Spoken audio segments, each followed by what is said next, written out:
안녕하세요. 반갑습니다. 행정법 총론 이희교 교수입니다. 2주 강의는 법치주의부터 공부를 하도록 하겠습니다.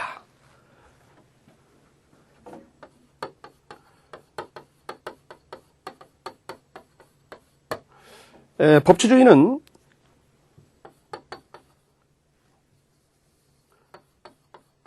법의 지배를 얘기한다고 그랬습니다. 이거는 법의 지배, 법의 지배. 룰 오브 로라고 그러죠. 법의 지배를 얘기한다. 두 번째는 그럼 법치주의는 어떠한 것들이 있느냐. 여기에는 형식적인 법이 지배하는 형식적 법치주의가 있고요. 실질적인 법이 지배하는 실질적 법치주의가 있습니다. 형식적인 법이 지배한다. 형식적 법치주의. 실질적인 법이 지배한다. 실질적 법치주의.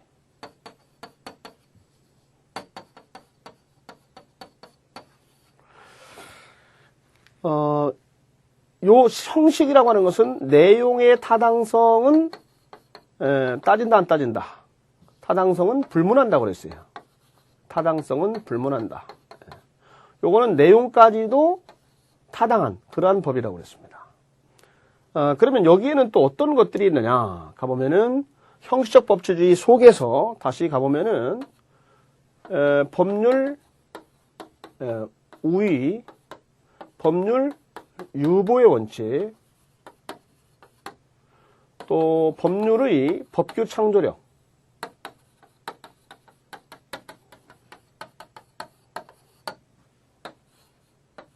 이런 걸 나눠볼 수가 있어요. 물론 실질적 법치주의 속에서도 다시 똑같이 법률 우위 원칙, 그 다음에 법률 유보 원칙, 그리고 법률의 법규 창조력이 등장을 하게 됩니다. 그런데 여기에서 나오는 그 법률이라고 하는 그 개념이 여기에서 나오는 법률과 다르다고 그랬어요. 이거는 형식적인 법률이 행정보다 우위에 있다는 뜻이고, 여기에서의 법률 우위는 실질적인 법률이 행정보다 우위에 있다는 뜻이에요. 그래서 그 개념이 서로 다르다는 개념을 정립을 먼저 하셔야 되고요. 거기서 이제 중요하게 등장하는 것이 세 번째는 법률 유보. 유보라는 말은 근거라는 뜻이라고 그랬어요. 행정을 집행할 때는 법률의 근거가 필요하다. 그 유보. 그 법률 유보의 원칙, 요거를 갖다가 어느 범위까지 적용할 것인가. 적용 범위가 이제 중요하게 등장을 합니다. 그래서 국민의 권리나 이익을 침해한다. 그럴 때는 당연히 적용이 돼야 될 것이다. 그러나 또 국민에게 복지, 급부를 한다. 지급을 한다. 그런데도 또 필요할 것인가. 여기에 논란이 벌어질 수가 있는데요. 오늘날에는 급부도 이게 뭔가 공정하기 위해서는 법률 유보가 필요하다. 이런 얘기입니다. 그래서 여기 이제 학설 대립이 등장하게 되는데요. 그 학설을 보도록 하겠습니다. 먼저 침해 유보설이 등장합니다. 침해 유보설. 침해 유보는 국민의 자유나 권리, 재산, 이익 이런 걸 침해할 때는 반드시 법률의 근거가 필요하다는 입장이죠. 침해 유보설. 그 다음에 권력 행정 유보설. 국민의 권리 의무, 권력적이다. 그럴 때는 법률의 근거가 필요하다. 세 번째는 급부 유보설, 급부, 복지 이런 문제에서도 법률의 근거가 필요하다. 왜 그렇다? 공정성을 보장하기 위해서 그렇다. 중요사항 유보설, 국민에게 중요한 사항들은 법률의 근거가 필요하다. 이런 얘기. 물론 그러나 중요하고 중요하지 않다라고 하는 부분이 개념이 좀 정확하지 않다는 비판을 받습니다. 전부 유보설, 그러지 말고 모든 행정에는 전부 다 법률의 근거가 필요하다는 것이 전부 유보설의 입장이에요.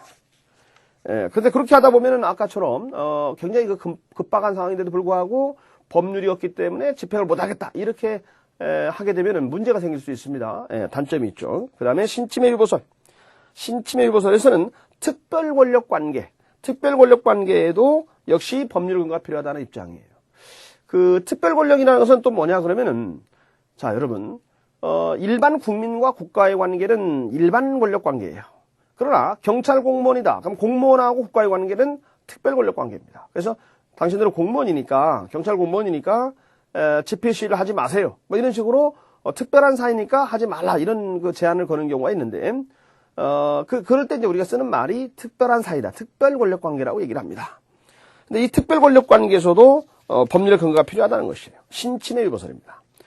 그런데 이러한 여러 가지 설들이 있습니다만은 통설과 다수설의 입장에서는 개별적 구체적으로 판단할 문제다. 이걸 획일적으로 보지 말고 개별적 구체적으로 판단하자. 그래서 개별적 구체적 판단설이 현재 다수설 입장에 놓여 있습니다. 지금 우리는 법치주의에 대한 얘기를 했습니다. 계속해서 행정법의 법원을 가보겠습니다.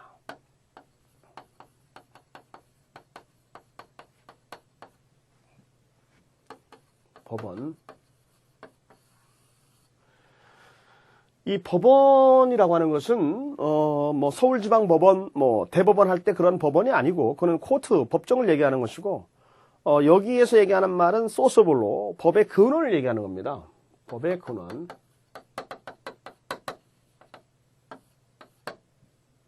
소스볼로 법의 근원을 얘기하는 거예요.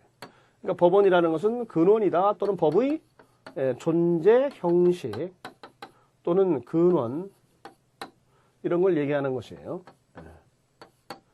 그러면 존재하는 스타일은 어떤 스타일로 존재하느냐 이거예요. 그럴 때는 written law, 성문법원.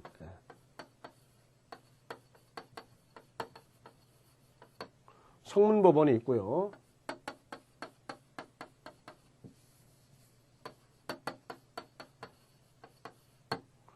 성문법원. 그 다음에는 불문법원이 있죠.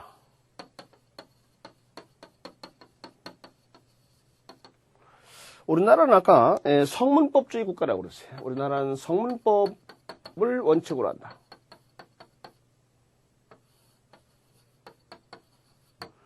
그런데 그 성문법이라고 하는 것이 완전하지 못하기 때문에 거기에서 판례들이 등장한다고 그랬습니다. 그렇기 때문에 불문법원이 필요하죠. 그러니까 불문법은 성문법을 좀 도와주는 역할을 해요. 그래서 불문법의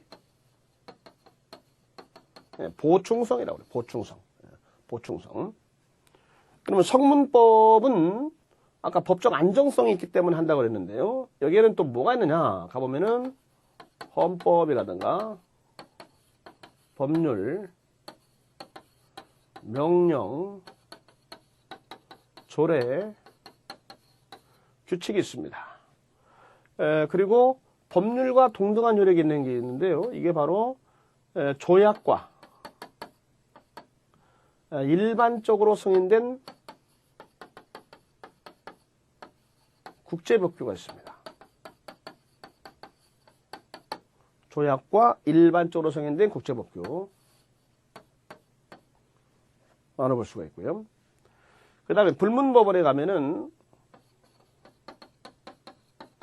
관습법 그리고 판례법 그리고 조리법이 있습니다. 조리라고도 하고 법자를 빼기도 해요. 헌법 그 다음에 법률 법률은 이제 국회에서만 만들죠. 그걸 우리가 국회 입법주의라고 해요. 의회 입법주의. 근데 오늘날은 행정기관의 그 활동이 굉장히 많고 전문성이 상당히 깊게 들어가는 부분이 많다. 그래서 그 행정기관에게도 법을 만들 수 있는 기회를 주죠. 행정입법이라고 그러죠. 이제 이게 명령입니다. 명령. 행정입법. 그래서 여기에는 또 뭐가 있느냐 그러면은 법규명령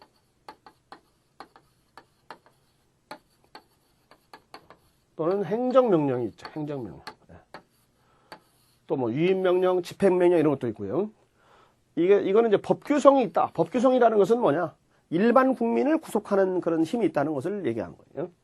행정명령이라고 하는 것은 법규성이 없다는 거죠. 이거는 행정규칙이라고도 얘기합니다. 행정명령은 다른 말로 행정규칙. 그러니까 일반 국민은 구속하는 게 아니고 행정부 내부만 구속한다는 뜻이에요. 이거는 법규명령이 있고 행정명령이 있고. 그래서 행정명령들에는 여러 가지가 있습니다. 예를 들면 훈령이라든가 지시라든가 예규 뭐 일일명령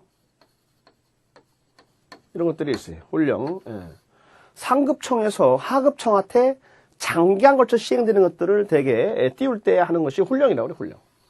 지시라는 것은 그 사건에 대해서 개별적 구체적으로 지시를 한다는 뜻입니다. 지시라는 것은. 예규라는 것은 사무 처리의 준칙의 기준. 일일 명령이라는 것은 당직이라든가 출장이라든가 그런 것들을 얘기할 때 쓰는 말이에요. 조례는 지방의회에서 만들죠. 조례. 조례. 지방의회. 서울시 조례. 서울시의회가 서울조례를 만들죠. 동작구 조례. 그럼 동작구의회가 동작구 조례를 만들죠. 지방의회. 규칙은 지방자치단체, 지자체 장이 만들죠. 서울시장은 서울시 규칙을 만듭니다. 동작구청장은 동작구 규칙을 만들어요. 그렇습니다. 그 구가 특별시, 광역시에 있는 구는 우리가 자치구라고 합니다. 자치구.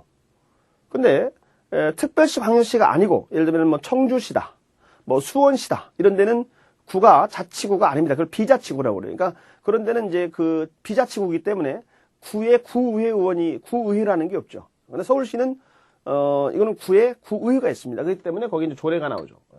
조례. 그다음에 관습은 관습이 사실인 관습이 일반인에게 법적 확신을 줍니다. 일반인에게 법적 확신이 들어가게 되면 이것이 관습이 뭐가 되느냐? 법이 되는 것이에요. 그래서 이런 것은 행정법에서는 행정선례법이 있죠. 행정선례법. 여러분 행정기관에 가서 이러이러한 사안에 대해서 민원을 제기한다. 그러면은 행정공무원이 먼저 법적인 걸 판단합니다. 법적인 것을 여기 나와 있는 법들을 쭉 보니까 내용이 없어요. 그럼 그 다음에는 전임자가 어떤 한 사례가 있는지 선례가 있는지를 보게 되는 것이거든요. 그래서 그 선례에 따라서 또 이 사람이 업무를 처리합니다. 그런 걸 우리가 뭐라고 하냐면 행정선례법이라고 해요. 행정선례법. 그 다음에 민중관수법이 있어요. 민중관수법. 그래서 뭐 논에 물을 댄다든가 이럴 때 등장하는 개념이죠. 그 다음에 판례법. 당해 사건에 관해서는 대법원의 그 판결이 하급심을 기소를 하죠. 판례. 그래서 항상 이 재판할 때 보면 대법원 판례를 또 검토를 하게 되어 있습니다. 그죠? 그 다음에 조리법입니다. 조리. 조리는 이제 공소양속이라든가 또는 뭐 평등원칙이라든가 또 비례원칙이라든가 신의성실의 원칙이라든가 뭐 이런 것들에 맞춰서 하는 것을 우리가 조리라고 그래요. 조리. 누가 봐도 그래 할 수 있는 걸 얘기하죠. 그러니까 가장 최후의 마지막으로 보충성을 지니는 것이 뭐냐면 조리예요. 조리. 우리가 흔히 뭐 판사님만이 아니고 정치하는 분들도 마찬가지로 항상 그 상식이 중요하다고 하잖아요. 상식. 일반 상식에 바탕을 둔다. 그럴 때 우리가 쓰는 말이 조리. 공소 양속, 평등 원칙, 비례 원칙, 신의성실 원칙. 평등이라는 말 들어보셨죠? 평등이라고 하는 것은 공평하게 한다는 뜻이죠. 그래서 법 앞에 평등, 법 적용의 평등. 그죠? 평등의 원칙이라고 해요. 평등. 비례 원칙. 비례라는 것은 이거 균형입니다. 균형. 모든 게 균형 아니겠어요? 그래서 비례, 균형에 맞게 된다 이거예요. 예를 들어서 한 명이 시위를 하고 있는데 경찰이 1000명이 와서 진압을 한다. 이게 균형이 안 맞습니다. 그래서 이런 것도 이제 비례 원칙의 위반이다 그렇게 얘기를 하죠. 그래서 참새 한 마리를 잡으려고 대포를 쏜다. 그러면은 균형이 안 맞죠. 그렇기 때문에 이거는 비례 원칙에 위반된다 이렇게 얘기를 합니다. 그다음 신의성실 원칙. 가장 중요한 게 뭐예요? 삶에서 신의를 어기면 안 되겠죠. 신의성실 원칙. 법에도 그게 적용이 됩니다. 그래서 행정법의 법원이다라고 하는 것은 법의 존재 형식을 말하고 거기에는 두 가지로 나눠서 성문법 스타일, written law가 있고 그 다음에 불문법, unwritten law가 있다. 성문법원에는 헌법, 법률, 명령, 조례, 규칙이 있다. 헌법, 법률, 명령, 조례, 규칙. 이거는 서열대로 쭉 쓴 겁니다. 이거는 우리가 그 법에도 서열이 있다. 그 우리가 법 단계설이라고 해요. 법 단계설. 법 단계설. 법에도 서열이 있다. 그래서 상위법에 위반이 되면 안 되죠. 여러분 차가 많으면 어때요? 교통사고 나죠? 부딪히고. 법도 워낙 많다 보니까 법이 서로 충돌이 생깁니다.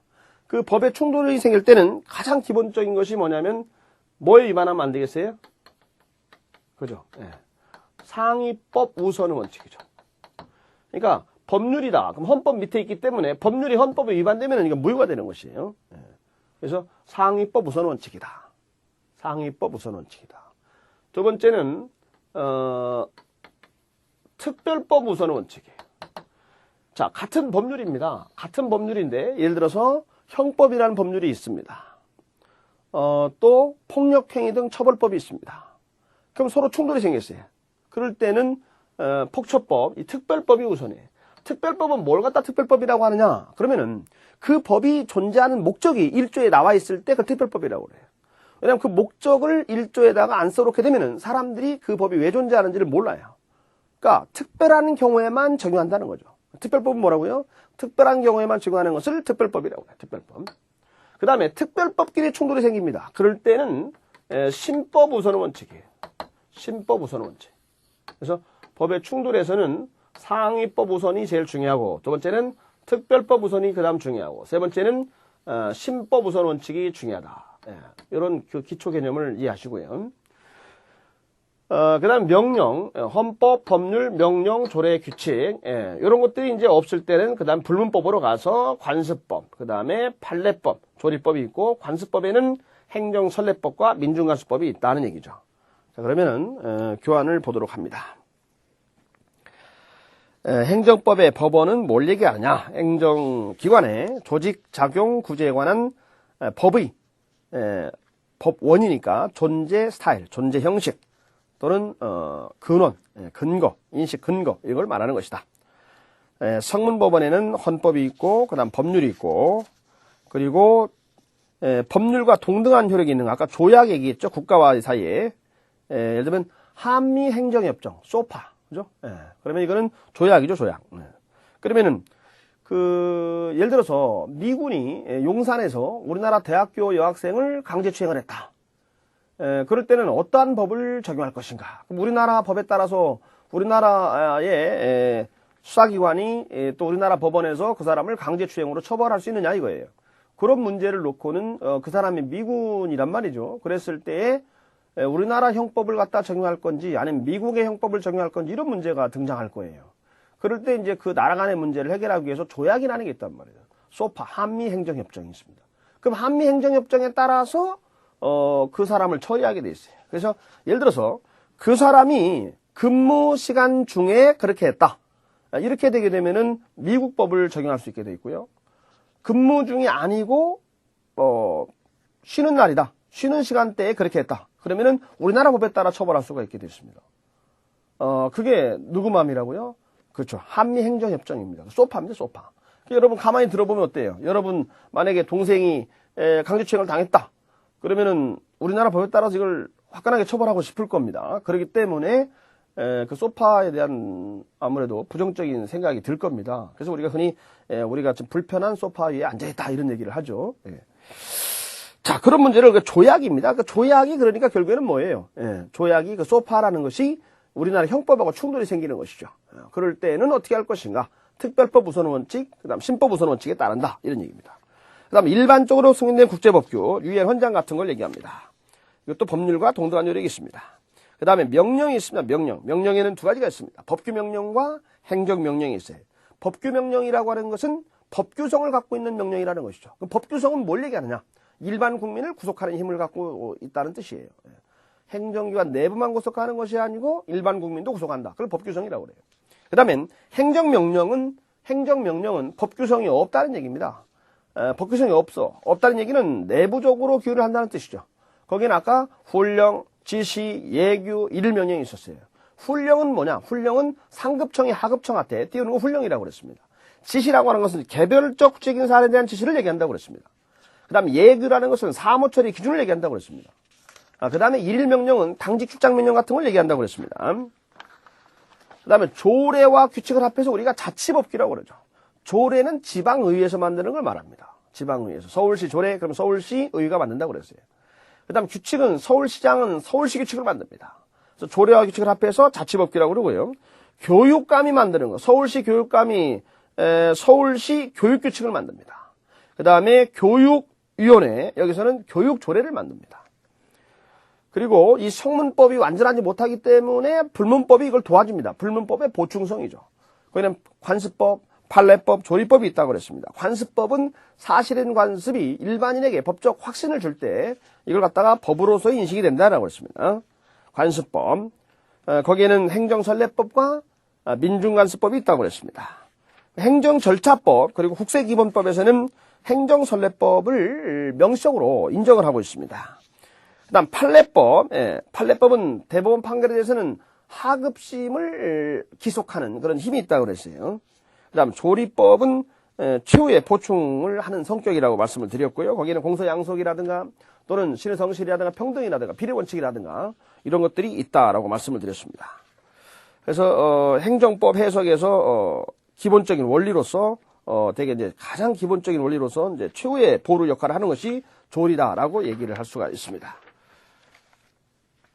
우리는 지금까지 지금 그 행정법에서 법치주의에 대한 부분을 주로 공부를 했고요. 그다음 행정법의 법원에 대한 얘기를 공부를 했고요. 다음 시간에는 이제 일반 원칙에 대한 얘기를 공부하도록 하겠습니다.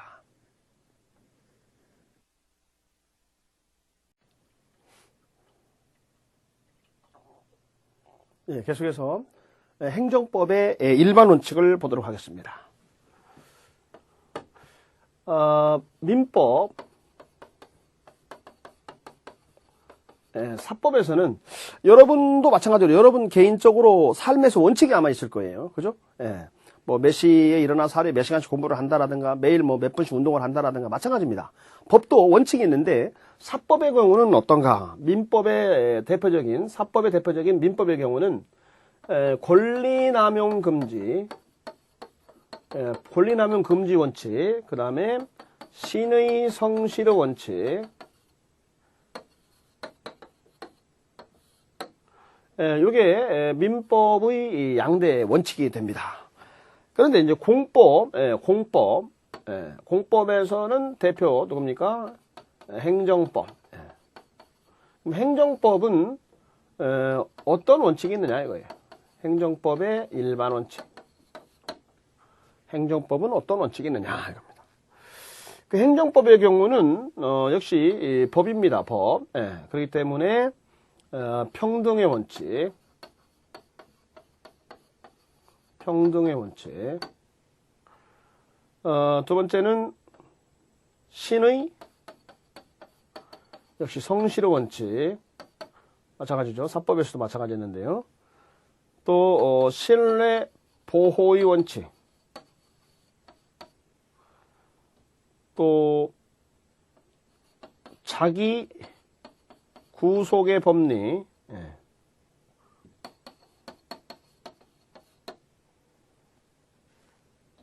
또 부당결부 금지 원칙. 뭐 이런 것들을 생각해 볼 수가 있습니다. 자, 평등이라는 것은 우리가 법의 목적이 뭐냐? 그럼 법은 정의를 구현하는 것이다. 이렇게 얘기를 합니다. 그럼 정의가 무엇이냐? 그러면은 다시 정의의 핵심은 평등인 것이에요. 평등은 뭐냐? 기회를 균등하게 주는 것입니다. 그래서 그렇게 얘기할 수가 있는데요. 평등에서는 법 적용의 평등,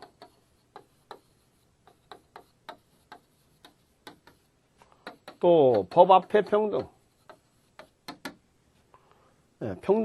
법 적용의 평등, 법 앞의 평등, 그렇습니다. 이 평등에서의 핵심이고요. 그 다음에 신의 성실의 원칙, 신의를 쫓아서 성실하게 해라. 이거는 민법의 원칙이면서 공법의 원칙입니다. 신의 성실 원칙. 그 다음에 신뢰보호 원칙을 비슷한 말이 아니고요. 전혀 다른 말이거든요. 신뢰보호 원칙이라는 것은 뭐냐? 자, 국민이 행정기관, 국가를 신뢰를 했다. 근데 그 신뢰가 보호할 가치가 있을 때는 그걸 보호해줘야 된다. 이걸 신뢰보호 원칙이라고 그래요. 예를 들면,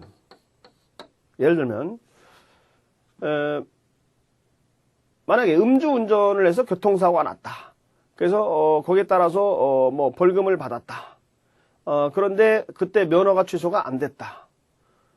근데 나중에 한 3년쯤 지난 다음에 그때는 차고였고 면허를 취소를 한다. 이렇게 통보가 왔다 이거예요. 그럴 때는 그 3년이나 지난 다음에 취소가 안 되는 줄 알고서 나중에 취소를 한다는 것은 3년이라는 기간이 지나서 그렇게 한다는 건 이게 말이 안 된다. 그렇게 이제 소송을 제기를 했어요. 그랬을 때 법원에서는 그 사람의 신뢰는 보호할 가치가 있는 것이다. 그래서 그 사람은 면허 취소가 안 된 그런 판례가 있습니다. 이런 걸 얘기할 때 신뢰보호 원칙이라는 말을 씁니다. 그 다음에 자기구속의 법리라는 것은 뭐냐? 여기 자기라는 것은 행정기관을 얘기하고 있습니다. 예를 들어서 갑이라는 사람이 어떤 요건을 갖춰서 허가를 신청할 때 갑은 허가를 내주고, 그 다음에 을이라는 사람이 갑과 똑같은 요건을 만들어가지고 허가를 신청했는데 그 사람 허가를 안 내준다. 그렇게 하면 안 된다는 것이죠. 그러한 행동에 의해서 행정기관이 구속을 당한다는 것입니다. 이걸 자기구속의 법리라고 그래요. 자기구속의 법리. 부당결부 금지 원칙이라는 것은 부당하게 결부시키면 안 된다는 것입니다. 예를 들어서 뭐 어떤 러브호텔 같은 걸 건축 허가를 내주면서 그 옆에 있는 땅의 일부를 뭐 시에다가 기부를 하라고 한다든가 이런 식으로 부당한 결부를 시키면 안 된다는 것을 부당결부 금지 원칙이라고 그래요. 지금 말씀드린 것은 이제 행정법의 일반 원칙의 개략적 얘기입니다. 그러면 교환을 보고 사례를 이제 들어가면서 설명을 하겠습니다. 먼저 비례 원칙이 나와 있습니다. 비례는 우리가 균형이라고 합니다. 균형. 비례는 균형.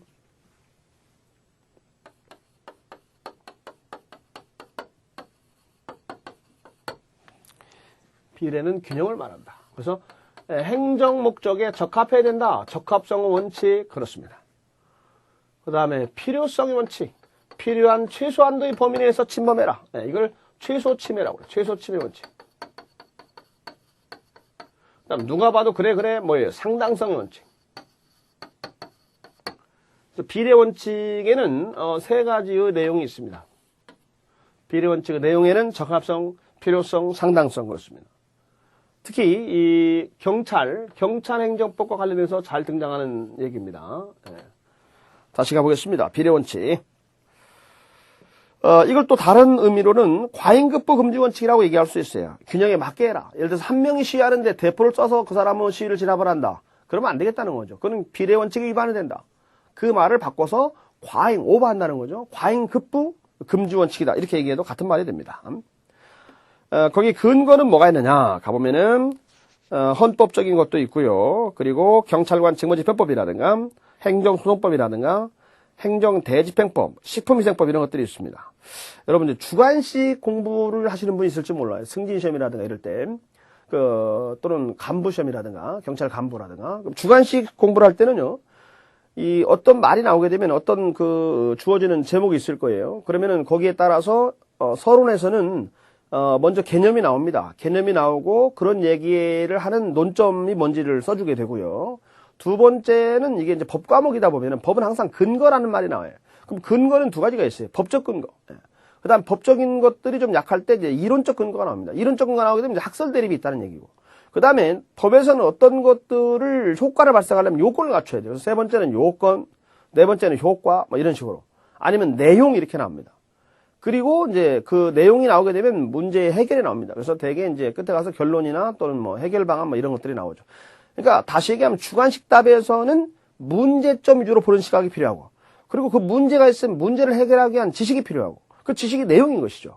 그리고 이제 마지막으로 결론적인 얘기가 이제 해결 방안이나 결론 이런 얘기가 나오게 되는 것이고, 그리고 답안지를 쓰다 보면은 이제 양이 좀 또 너무 적으면 또 안 되다 보니까 만약에 양이 좀 적다 그럴 때는 끝에다가 나머지 여자를 써가지고 여론 해놓고 괄호쳐 놓고 어떤 걸 중심으로 해가지고 시사성 있는 내용들을 써주게 되면은 나름대로 그 아름다운 답안이 될 수가 있습니다.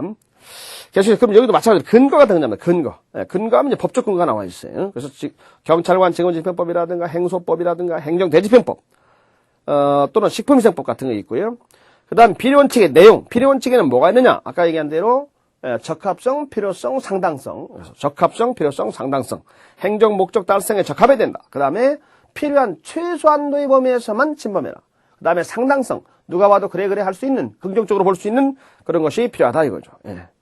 헌법재판소에서는 비례원칙의 내용에 관해서 목적의 정당성, 방법의 적정성, 그 다음에 침해의 최소성, 최소침해성, 그 다음에 법익의 균형성.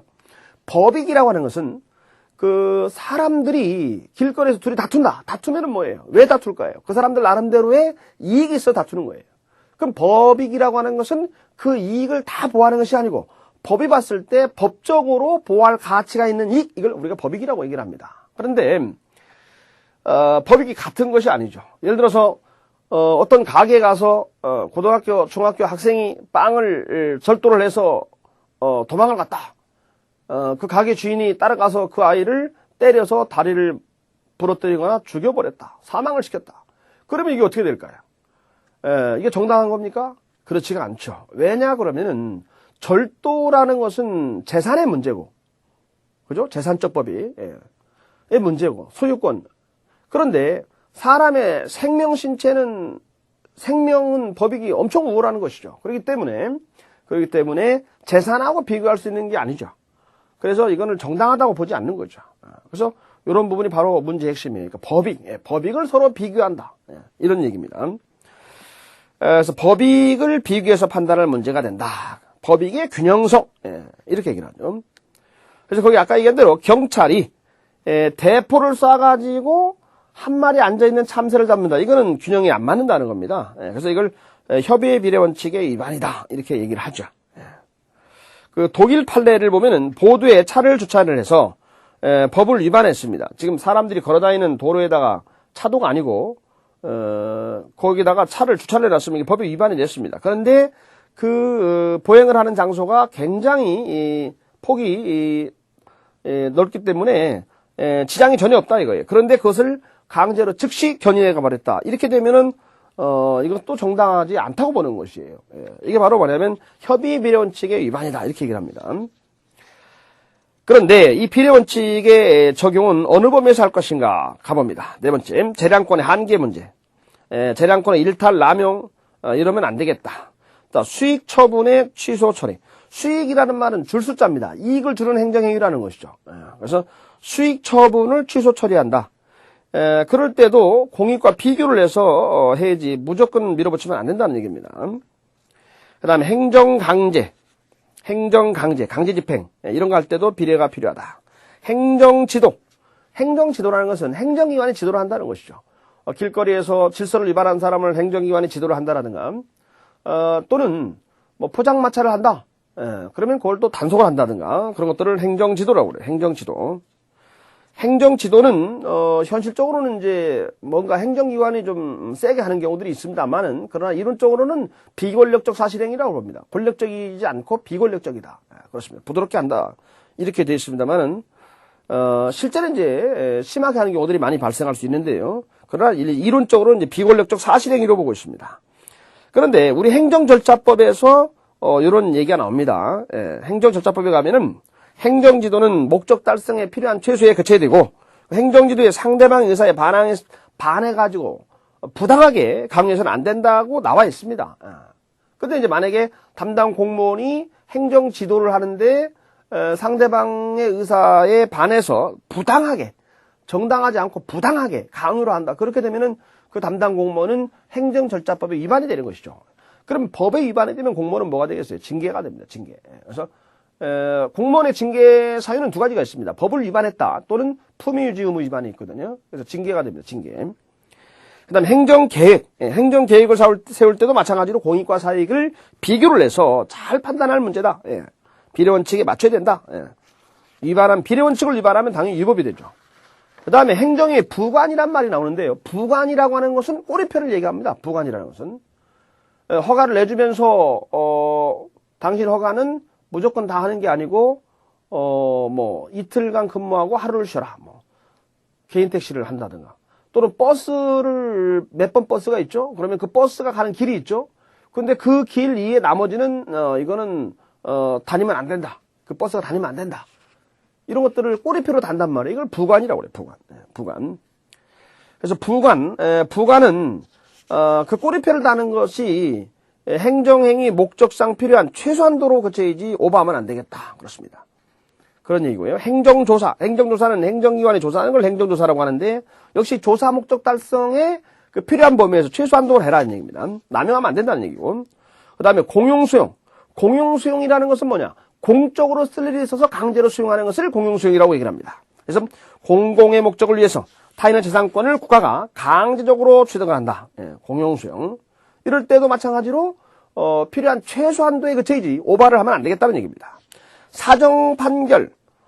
이 사정판결이라고 하는 것은 나름대로의 사정이 있다는 얘기입니다. 그 사정이라는 것은 뭐냐 그러면은 어떤 사람이 이의를 제기하고 소송을 제기하고 하는데 그 사람의 주장이 맞아요. 그 개인의 주장이 맞습니다. 그러나 그 사람 얘기를 들어주게 되면은 공익이 중대한 피해를 입는다는 겁니다. 그럴 때는 사정 판결을 하는 것이에요. 그걸 사정이라고 사정. 공익이란 사정이 있다. 미안하다 이거예요. 그러니까 미안하니까 어떻게 될까요? 거기에 대해서는 어떤 보상을 하거나 이렇게 해야 되겠습니다. 그걸 사정이라 사정. 재결이라는 것은 행정심판위원회에서 결정 내린 것을 재결이라고 해요. 사정재결, 사정판결. 예, 여기에서도 이제 비례원칙에 적용이 된다는 얘기고요. 그 다음에 급부행정도 마찬가지다. 급부 아까 뭐라고 그랬습니까? 급부. 준다는 거죠. 사회 또는 복지, 급부행정, 그렇습니다. 이럴 때도 과잉하면 안 된다. 비례원칙에서 하나의 내용이죠. 과잉급부 금지원칙이라는 거죠. 오버하면 안 된다. 그 다음에, 그렇다면은 이런 비례원칙은 원칙입니다. 원칙. 행정법의 일반 원칙입니다. 그렇기 때문에 그걸 위반하게 되면은 위법의 문제가 발생합니다. 그래서 위반하면은 뭐가 된다? 위법 문제가 발생한다. 위법.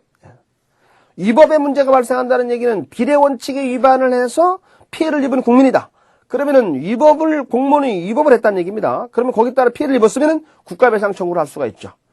아까 앞에서 행정구제에 대한 얘기를 했었습니다. 행정구제 하면은 사전구제, 사후구제가 있고 사후구제에서는 다시 행정상 손해전보제도가 있고 행정쟁송제도가 있다고 그랬어요. 그래서 손해전보에서는 공무원의 불법행위다. 영종을 관리 설치하자다. 그럴 때는 이거는 배상 문제가 있다고 그랬습니다. 배상 문제. 그래서 마찬가지로 비례원칙에 위반된다는 것은 위법의 문제가 되는 것이고 그걸 위반해서 공무원이 어떤 행동을 했다라고 할 때는 거기에 따라서 피해를 입은 사람은 국가배상을 청구할 수 있다는 얘기가 되겠습니다. 뿐만 아니라 그 행정행위 그럴 때는 항고소송을 할 수가 있고 그렇습니다. 계속해서 평등의 원칙 문제가 등장합니다. 평등 원칙 하면 아까 얘기한 대로 기회를 똑같이 주는 것을 말했고 법 앞에 평등, 법 적용의 평등을 떠올리라고 그랬습니다. 평등. 헌법 11조를 보면 나옵니다. 모든 국민은 평등하다. 그리고 누구든지 성별, 종교, 그리고 사회적 신분에 의해서 정치, 경제, 사회, 문화적으로 차별을 안 받는다. 그렇습니다. 그래서 뭐 남자만 뽑는다든가 뭐 이렇게 여성만 뽑는다든가 이러면 또 안 된다는 거죠. 평등 원칙입니다. 이건 헌법에 근거를 두고 있는 내용입니다. 그 다음에 자기구속의 법리라는 것은 갑이라는 사람이 허가를 요건을 갖춰서 했습니다. 을이라는 사람을 똑같은 요건을 가지고 신청했는데 그 사람은 안 내준다. 그렇게 되면은 안 된다는 것이죠. 행정기관은 자기가 한 행동에 따라서 역시 또 구속을 당한다. 자기구속의 법리입니다. 그런데 그거는 행정기관이 똑같아야 되고요. 두 번째는 동일한 사안일 때를 말하는 겁니다. 그래서 자기구속의 법리라는 것은 동일한 행정청이 상대방에 대해서 동종의 사안, 똑같은 사안에 있어서 제3자에게 행한 결정을 준칙에 자기가 스스로가 구속을 당한다는 것을 자기구속의 법리라고 얘기를 하죠. 물론 이거는 행정기관에서 어떤 행동을 할 때 재량성이 있는 것을 있을 때 이런 얘기가 나오는 것이죠. 그야말로 법대로만 해야 되는 사안이다 그러면 그건 얘기할 필요가 없죠. 그거는 기속행위에서는 얘기할 필요가 없는 것이고 재량행위에서 자기구속의 법리라는 것이 적용된다 그런 얘기입니다.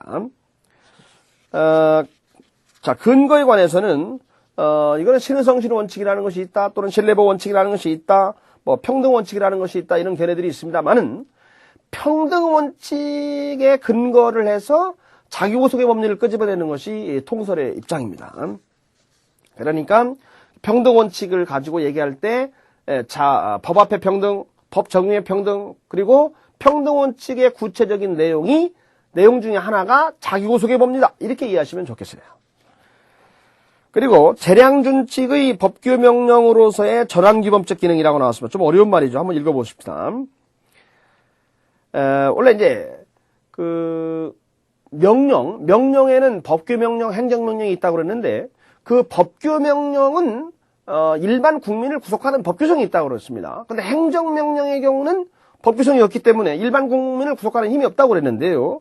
그런데도 여기 보면은 예외적으로 이것이 법규성이 있는 걸로 바뀔 수가 있다. 그런 뜻이거든요. 보면은 그 행정청이 재량의 영역에서 재량권 행사의 준칙인 재량준칙을 정립해서 시행할 때 행정청은 자기구속을 통해서 동일한 사안에 대해서 동일한 처분을 해야 되는 자기구속을 당하게 된단 말이죠. 이렇게 되면은 그 재량준칙은 법규성이 없는 행정명령인데 이 경우에 재량준칙은 평등 원칙에 의해서 간접적인 대의적 효력의 법규성을 갖게 된다. 그러면 이건 바꿔서 얘기하면 법규명령 성격으로의 전환의 기능을 한다. 이렇게 표현할 수도 있다는 것입니다. 그 다음에 행정의 자기구속의 요건. 그러면 자기구속을 당하는 것은 어느 경우에 당하는가? 이거는 아까 기속행위가 아니고 재량행 영역에서 등장을 한다고 그랬습니다. 재량행 영역에서. 그리고 수익 처분에서만 등장하는 것이 아니고 침해적 그런 행정인 경우에도 적용될 수 있다는 거 역시 또 주의를 하셔야 되겠습니다. 그 다음에 한계가 있습니다. 한계. 자기구속의 법리라는 것은 무조건 다 획일적으로 적용하는 것이 아니고 한계가 있다. 어떤 한계가 있느냐 가봅니다. 5번에 자기구속의 한계. 한계. 그 똑같은 사안에 있어서 행한 결정과 또 다른 결정을 한다라고 하는 것이 객관적으로 이해가 충분히 되고, 그리고 다른 결정을 하는 것이 종래의 그 결정에 어떤 그 쭉 했던 그런 법적 안정성보다도 더 다른 결정하는 게 더 중요하고 누가 봐도 이해할 수 있고 신뢰 보호에도 위반이 안 되고 그러면은 다른 결정을 할 수 있다는 거죠. 이것을 자기구속의 법리의 어떤 한계다 이렇게 얘기할 수 있습니다. 물론 이제 그 손해배상이라든가 이런 문제는 등장할 수 있을 것입니다. 그다음 자기구속의 법리 위반하면 어떻게 될 것인가? 위반하면 이제 위법이 되겠습니다. 그렇기 때문에 행정소송 문제가 제기되고 위법한 피해, 그럼 뭐예요? 국가배상 문제가 등장할 것이다. 계속해서 신뢰보호 원칙의 문제입니다. 신뢰보호 원칙. 행정기관이 어떤 행동을 했다. 그 행동을 신뢰하는 국민이 보호할 가치가 있다. 그럴 때는 그 보호를 해주는 게 맞다. 이것을 신뢰보호 원칙이라고 이야기를 합니다. 민법의 신의성실 원칙을 행정법적으로 표현했다. 이렇게 얘기하는 사람도 있고, 금반환의 법리, 영민법의 금반환의 법리와 유사하다. 이렇게 얘기할 수 있습니다. 금반환. 자기가 말한 말에 위반해갖고 말을 그 다음 말로 뒤집으면 안 된다. 그걸 금반환이라고 그래요. 그 신뢰보호 원칙의 근거는 뭐가 있는가? 여기 이제 여러 가지 학설들이 있습니다만은 우리의 다설과 판례 입장에서는 법적 안정성설의 입장에 놓여 있습니다. 그 다음에 실정법적으로는 국세기본법이라든가 행정절차법이라든가 이런 데서 등장을 합니다. 그리고 판례는 물론 당연히 인정을 하고 있습니다. 그럼 신뢰보호를 인정하기 위한 요건이 있습니다. 먼저 행정청의 선행조치가 필요합니다.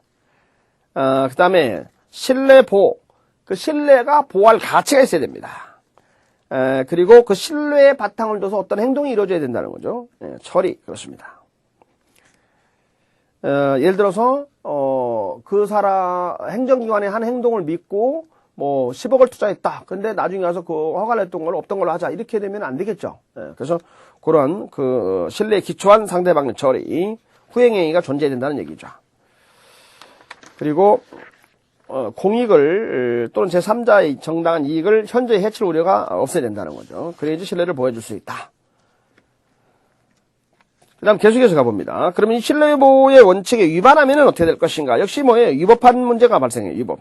그러면 위법한 문제가 되는데 이때 위법은 경미한 위반으로 보자는 겁니다. 그래서 취소 사유가 될 수 있다는 것이 판례 입장이에요. 무효 사유라고 보는 게 아니고 취소 사유를 원칙으로 보고 있습니다. 우리가 위법이 중대하고 명백한 위법이면 무효가 되는 것이고요. 그 다음 경미한 위반이나 부당하다. 그럴 때는 이제 취소 사유 문제로 접근을 합니다. 그 다음에 이제 그 부당결부 금지 원칙을 가보겠습니다. 부당결부. 부당하게 결부시키면 안 된다. 건축허가를 내주면서 그 옆에 있는 땅을 기부하라고 한다든가 이렇게 부당한 결부를 시키면 안 된다. 이걸 우리가 부당결부 금지 원칙이라고 얘기하는데요. 이거는 행정절차법에는 명문 규정을 하고 있지 않다는 거 기억을 하시고요. 이론적으로는 법치행정이라든가 자의적 금지 원칙이라든가 행정은 예측 가능하게 해라는 그런 것들에서 근거를 해서 부당결부금지 원칙을 인정하고 있습니다. 자, 부당결부금지 원칙에 대해서는 이건 헌법적 효력설이 있고 법률적 효력설이 대립을 하고 있습니다. 그럼 부당결부 금지 원칙에서는 이걸 어떨 때 그 요건이 있는데요. 그 세 가지로 나눠놨습니다. 행정청에 행정 작용해야 된다. 그 다음에 어떤 허가를 내주면서 부당하게 결부시킨다. 예. 또 그리고 그거는 허가를 내주면서 땅을 기부하라는 거는 별도 특별히 서로 관련성이 없다. 예. 부당하게 결부시키니까 실체적인 관련성이 없다. 이런 요건이 필요하죠. 그러면 부당결부 금지 원칙은 어느 영역에서 주로 적용되느냐? 먼저 공법상 계약의 문제가 있고요. 그다음 부관, 꼬리표를 다는 부관, 종되는 사표시 부관, 또 뭐 공급 거부라든가 등등 명당 공표, 그다음 급부행적 이런 데서 등장을 합니다. 자, 부당결부 금지 원칙도 역시 마찬가지로 이거는 원칙이기 때문에 위반하게 되면 위법의 문제가 발생을 합니다. 따라 행정쟁송이라든가 국가배상 문제가 제기될 수 있습니다. 그리고 부당결부 금지 원칙에 위반된 행정기관의 행위에 대해서는 무효로 보는 것이 아니고 취소사유로 보는 것이 판례 입장입니다. 그리고 마지막으로 이제 아까 민법에서도 원칙이지만 공법에서도 원칙이 있습니다. 신의성시로 원칙이 등장을 합니다. 지금 말씀드린 내용이 바로 행정법에서의 일반 원칙이다라고 얘기할 수 있습니다. 다음 시간에는 행정법의 효력을 공부하도록 하겠습니다.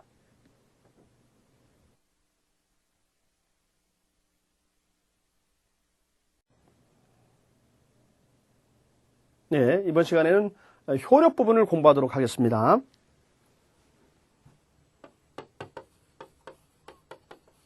행정법의 효력. 행정법의 효력에서는 먼저 시간적 효력, 그 다음에는 대인적 효력, 그리고 장소적 효력 나눠서 보도록 하겠습니다. 대개는 법이 만들어지면은 그 법에 보면은 뒤에 끝에 가면은 부칙이라는 게 있는데 그 부칙에서 이건 언제부터 시행을 한다, 언제부터 시행을 한다 말하고 되게 이제 규정이 되어 있습니다. 그런데 규정이 안 되어 있으면 어떻게 할 것인가? 거기 보세요. 거기 보면은 특별한 규정이 없으면 공판 날로부터 20일을 경과하면 효력이 발생하게 되어 있어요. 다만 국민의 권리 제한이나 의무 부과와 직접적으로 관련된다. 그럴 때는 30일 경과하면 효력이 발생하도록 되어 있습니다.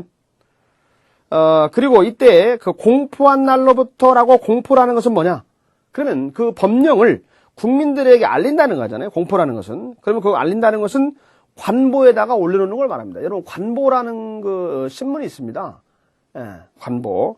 여러분 동사무소나 구청이나 뭐 시청 가면은 있습니다. 한번 확인해 보세요. 관보에 게재하는 걸 얘기합니다. 조례나 규칙의 경우는 지방자치단체 공보나 신문에 올리는 걸 말합니다. 그 밑에를 가보겠습니다. 그럼 관보에 올린다라고 하는 것은 또 어떤 의미가 있느냐? 거기에 학설 대립이 있는데요. 그거는 최초 구독 가능 시설이 통설의 입장입니다. 통설 판례 입장은 최초 구독 가능 시설이 됩니다. 그러니까 결론적으로 얘기하면 효력 발생에 관해서 특별한 규정이 없으면 20일을 경과하면 효력이 발생한다는 말은 공판날로부터라는 말은 공포는 최초 구독 가능 시설을 얘기하기 때문에 최초 구독 가능 시로부터 20일이 경과하면 효력이 발생한다는 뜻이 됩니다. 그 다음에 시간적 효력에서 중요하게 등장하는 것이 뭐냐면 소급표 금지 원칙입니다.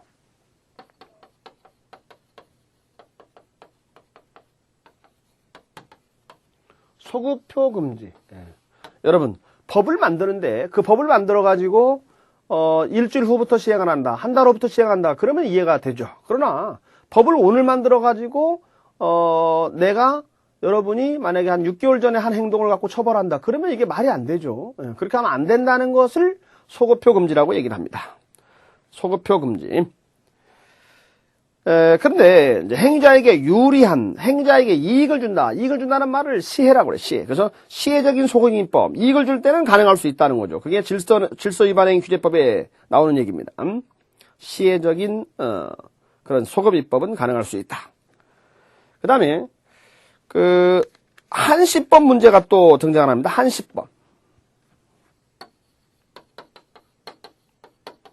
한시법 문제가 등장하는데요. 이때 한시라는 것은 한시 두시 할 때 그 한시라는 뜻이 아니고 한시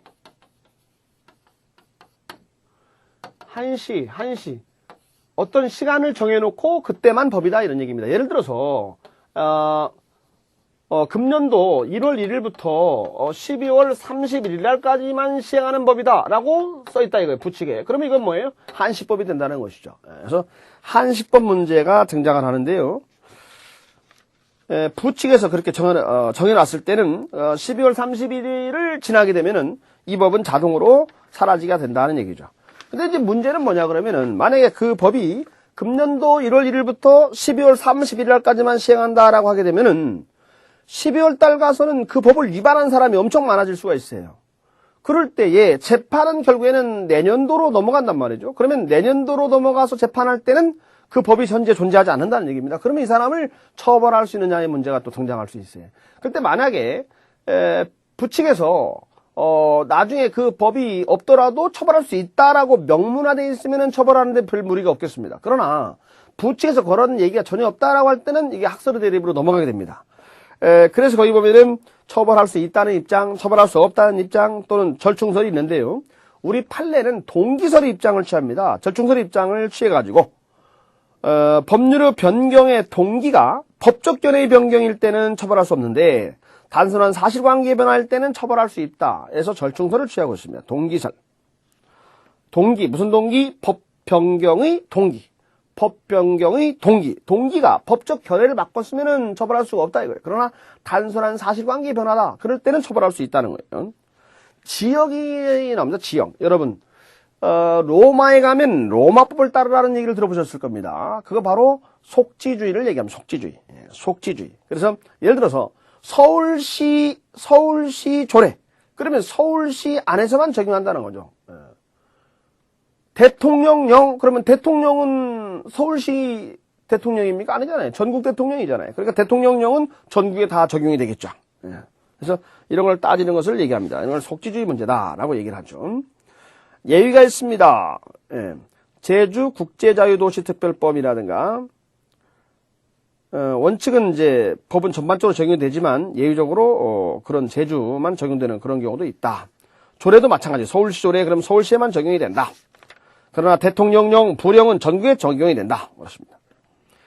그 다음에 이제 대인적 효력이라는 게 있죠. 대인적 효력. 대인적 효력.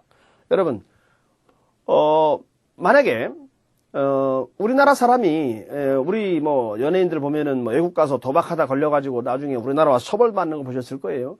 그러면 이 연예인이 외국 가서 도박을 했다. 그러면 그 외국에서 했으니까 그 나라는 도박을 처벌하지 않으니까 우리나라도 처벌할 수 없다? X죠. 그 연예인은 외국에 나갈 때 우리나라 법을 주머니에 넣고 다니는 거예요. 그렇기 때문에 그 연예인이 우리나라에 들어와서 다시 처벌을 당하게 되어 있습니다. 우리가 이제 대인적 효력이다, 속인주의다, 뭐 이런 얘기를 합니다. 그래서 행정법규의 경우도 원칙적으로 속지주의에서 그 영토 구역 내에 있는 사람에 대해서 처벌을 한다. 그러면서 속인주의를 보충을 한다. 따라서 외국에 나가 있는 우리나라 사람도 처벌을 한다 하는 얘기입니다. 거기에는 예외가 있습니다. 치의법권, 외국 국가의 원수라든가 외교관이라든가 이런 사람의 경우는 적용을 받지 않습니다. 그 다음 아까 한미행정협정 소파를 얘기했습니다. 소파에 따라서 만약에 미군이 우리나라에서 범죄를 했다라고 할 때 근무 중일 때는 이거는 외국 법을 적용을 합니다. 근데 근무 중이 아니고 휴가라든가 또는 뭐 근무 시간 끝나고 밤이라든가 이럴 경우에는 우리나라 법을 적용을 합니다. 그건 누구 맘대로 하느냐? 그러면은 한미행정협정에 그렇게 돼 있다는 것이죠. 그 다음에 국가배상법에서는 상호주의를 취합니다. 상호주의라는 것은 그 나라에서 우리나라 사람을 규제하면 우리도 규제를 하고 그 나라가 그렇게 안 하면 우리도 안 한다. 그런 걸 상호주의라고 그래요. 그래서 국가배상법 같은 경우는 외국인에 대해서 상호주의를 채택하고 있습니다. 판례를 보면은 일본에서 영주권을 취득한 제일동포도 우리나라 사람이다. 예, 그렇습니다. 그러니까 우리나라 국적을 가지고 있고 외국 국적을 가지고 있다. 그럴 때는 우리나라 사람인 것입니다. 그러니까 이중 국적이 있다 그래서 우리나라 사람이 아니다가 아니고 그런 걸 얘기하고 있습니다. 지금 우리 행정법의 효력 문제를 봤고요. 계속해서 행정법의 기본 원리를 가보겠습니다. 기본 원리. 그러니까 우리가 전 시간에 배웠던 내용을 한번 떠올려 봐야 되는데요. 그 행정법의 원리다라고 얘기하게 되면은 지금 거기 나와 있는 기본 원리하고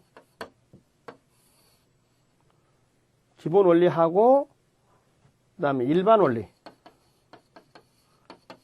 원리란 말은 원칙이나 같은 말이죠. 원칙.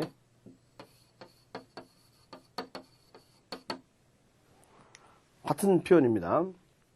그래서 기본이다, 기본. 아주 기본이다. 이건 나의 기본이다. 그렇습니다.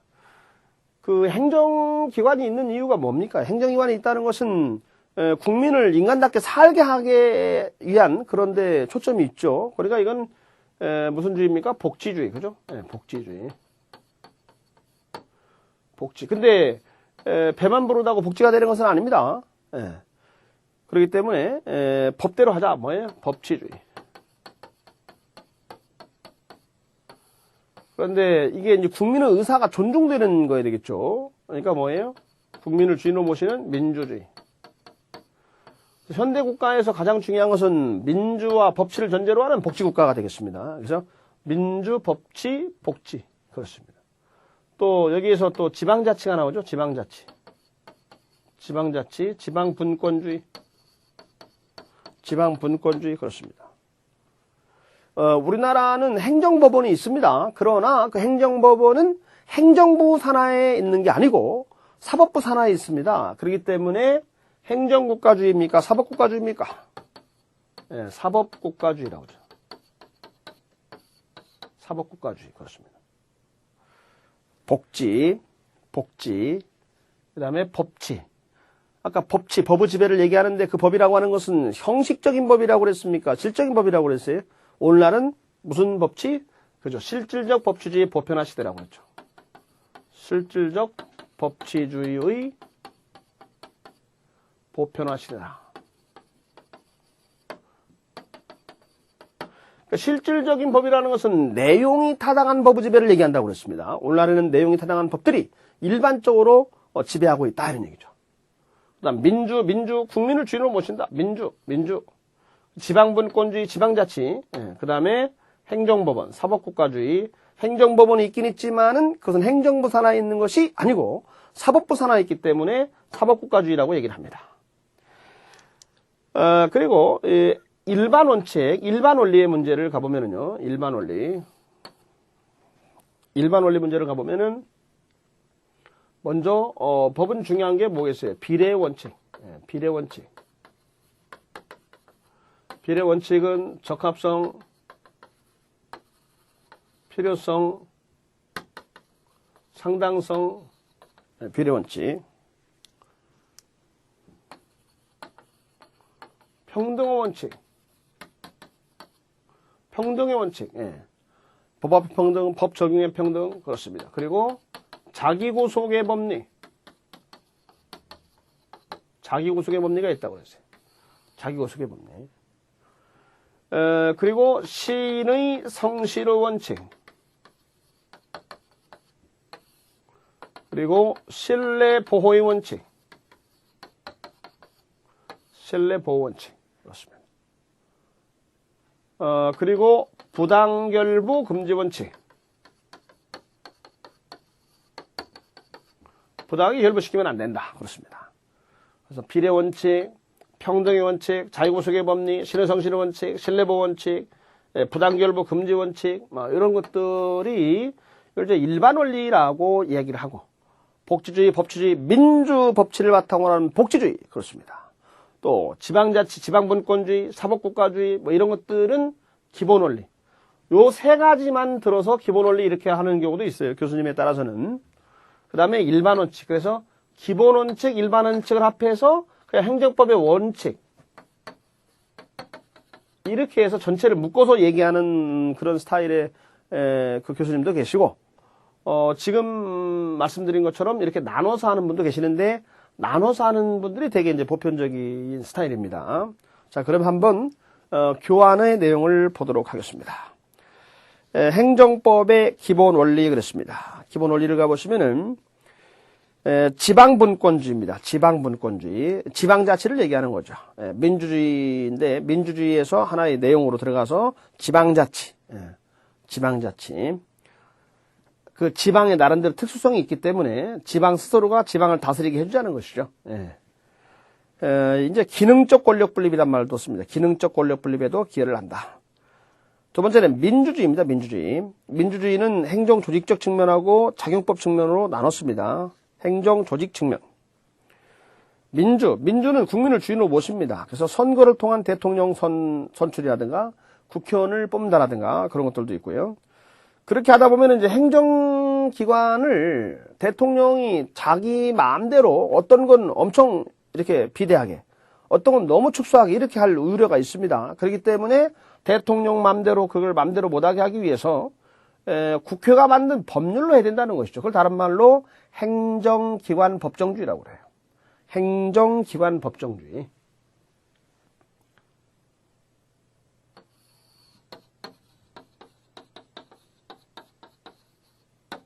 행정기관 법정주의. 이 법이라는 것은 법률을 말해요. 행정기관 법정주의. 이 법이라는 것은 법률을 얘기하고 있어요. 법률. 그래서 행정기관 법정주의 이런 것을 통해서 나름대로 민주주의라는 것을 확보하려는, 정당성을 확보하려는 노력이 있다는 거죠. 그 다음에 작용법적 측면입니다. 작용법 측면. 작용. 그래서 법치행정의 원리와 이를 실현하기 위한 행정구제제도 이런 것들이 있다. 아까 잠깐 얘기했습니다만 행정구제라고 하는 것은 사전구제에서 절차, 청문 이런 것들이 있었죠. 그게 바로 이제 행정절차에서나 행정절차법상의 문제였고, 사후구제에서는 행정상 손해 전보, 행정쟁송제도, 쟁송은 행정심판과 행정소송이 있었거든요. 자, 그런 것들이 있다. 그 다음에 이제 법치주의에서 실질적 법치주의가 나왔죠. 법치주의는 형식적 법치주의가 있고 실적 법치주의가 있다고 그랬는데요. 형식적 법치주의는 형식적인 법이 지배하는 것이고, 실적 법치주의는 실질적, 내용적까지도 내용도 타당한 법이 지배하는 것을 얘기한다고 그랬고요. 그리고 그 법치주의에서의 그 내용에 들어가면은 법률의 법규 창조력이 있고, 법률 우위 원칙, 행정보다 우월하다, 우위 원칙, 그 다음 법률 유보 원칙, 법률의 근거에 있어야지 행정을 집행한다는 게 있었거든요. 근데 거기서 지금 여기서 얘기하는 말은 오늘날은 실질적인 법치주의의 보편적인 시다 이런 얘기를 했거든요. 그래서 이게 바로 이제 행정법에도 마찬가지로 실질적 법치주의가 기본적인 원리라는 것입니다. 그리고 이제 헌법재판소에서 위헌법률심사라는 것이 있습니다. 헌법이 위반되면 이제 무효가 되죠. 그걸 이제 판단하는 것이 헌법재판소에서 한다는 것입니다. 그다음 복지국가주의. 오늘날 추구하는 국가라고 하는 것은 국민을 인간답게 살게 해주는 것입니다. 그렇기 때문에 그걸 다른 말로 이제 복지주의다라고 얘기를 하죠. 복지국가. 그 인간다운 삶의 영위. 그렇습니다. 이게 복지, 헌법에도 그런 게 나옵니다만은, 사회복지 증진 의무 헌법에서 채택하고 있습니다. 그 다음에 이제 사법국가라고 그랬습니다. 우리나라는 행정법원이 있습니다. 행정법원이 있는데 그 행정법원이 이 사법부 산하, 행정부 산하에 있으면은 행정국가라고 얘기하는데 사법부 산하에 있기 때문에 이거를 우리가 사법국가라고 얘기를 합니다. 그러니까 행정법원이 있으면 무조건 다 행정국가다라고 얘기하면 안 되는 것이죠. 그게 어느 산하에 있느냐 이거죠. 행정재판소가 행정부 산하에 있는지 아니면 사법부 산하에 있는지를 가지고 판단하는 것인데 우리나라는 사법부 산하에 있기 때문에 행정국가가 아니고 사법국가라고 이야기할 수가 있습니다. 계속해서 행정상의 법률관계의 문제가 등장하는데요. 법률관계가 뭔가를 좀 여러분이 알 필요가 있어요. 법률관계라. 이 법률관계라고 하는 것은 먼저 관계라는 말이 등장하게 되면은요. 관계라고 하는 것은 혼자 있지 않다는 것이죠. 같이 있으니까 관계라는 말을 쓰죠. 그런데 우리가 이제 법적으로 따진다는 것은 뭐냐? 법적인 시각을 갖고 보는 거죠. 법적인 시각으로 보는 거 우리가 리걸 마인드라고 그러죠, 보통. 이것은 법이 볼 때는 이건 뭐냐? 권리와 의무 관계예요. 권리 의무 관계. 권리 의무 관계. 법률 관계라고 하는 것은 뭐라고요? 권리 의무 관계를 얘기하는 것이에요. 근데 여기다가 만약에 행정사항이란 말을 쓰면은 행정사항이란 말을 써요. 행정사항이란 말을 쓰게 되면은 행정기관에 하나 껴있다 이런 얘기예요. 그러면은 거기에 행정사항이라는 말을 다른 말로 앞에다가 공자를 집어넣어. 공. 그러니까는 공법상이란 말이에요. 공법상. 그러니까 공자에다가 이 권을 집어넣어가지고 공권, 공법에다 의무를 집어넣어갖고 공의무 뭐 이렇게 얘기하거든요. 그래서 행정상 법률관계의 내용이 뭐냐 그러면 공권 공의무를 얘기합니다. 그래서 앞으로 이제 법률관계란 말이 나오면 여러분은 권리의무관계다는 개념을 잡을 필요가 있습니다. 이번 시간에는 지금 행정법의 효력 문제에서 시간적인 효력 문제, 원칙은 부칙에서 이야기할 것이다. 부칙에 아무런 규정이 없으면은 공포일로부터 20일을 경과하면 효력이 발생한다. 소급표는 금지한다. 왜냐? 법적 안정성이 확보가 안 된다. 법을 만들면은 향후 미래로 적용해야지 과거로 적용하면 안 된다. 소급표 금지 원칙의 문제. 한시법은 시간을 정해놓고 한정된 시간 내에만 법이다. 한시법의 문제. 그런데 한시법이 금년도 말까지 시행되는 법이다. 그런데 이걸 재판은 그럼 12월 달에 위반한 사람은 내년도로 넘어간다. 그랬을 때에 내년도 재판할 때는 그 법이 없다. 그러면 이 한시법에 따라 처벌할 수 있냐 처벌할 수 없느냐의 문제 있는데 판례는 동기설의 입장이라고 했습니다. 그래서 그 법률의 변경이라고 하는 것이 법적 견해의 변경이면 할 수 없다. 그러나 단순한 사실관계 변하면 할 수가 있다. 이런 입장이에요. 동기설. 그 다음에는 대인적인 거. 대인적인 거. 이건 이제 속인주의를 얘기하죠. 속인주의. 속인주의. 그래서 우리나라 사람이다. 외국 가서 법을 위반한다. 그렇게 하더라도 우리나라 법에 따라 처벌을 한다는 것이죠. 치의법권이란 말도 썼어요. 외국 국가 원수라든가 이럴 경우는 우리나라에서 처벌할 수 없다는 얘기죠. 그 다음에 미군이다. 그럼 미군의 경우는 이제 조약에 따라서 소파 같은 것에 따라서 근무 시간 중이다. 그러면은 우리나라 법을 못하고 미국 법을 적용을 하고 근무 시간이 안 뗄 때는 우리나라 법을 적용한다라고 얘기를 했고요. 그 다음에 장소는 이거 속지주의를 얘기한다고 했어요. 속지주의. 로마에 가면 로마법을 따른다는 얘기를 했습니다. 그 다음에 행정법의 원리가 나오면은 기본 원리하고 일반 원리로 나눠서 기억을 하시라고 그랬어요. 기본 원리는 뭐냐? 행정기관이 왜 존재하느냐? 국민을 인간답게 살게 하기 위한 것이다.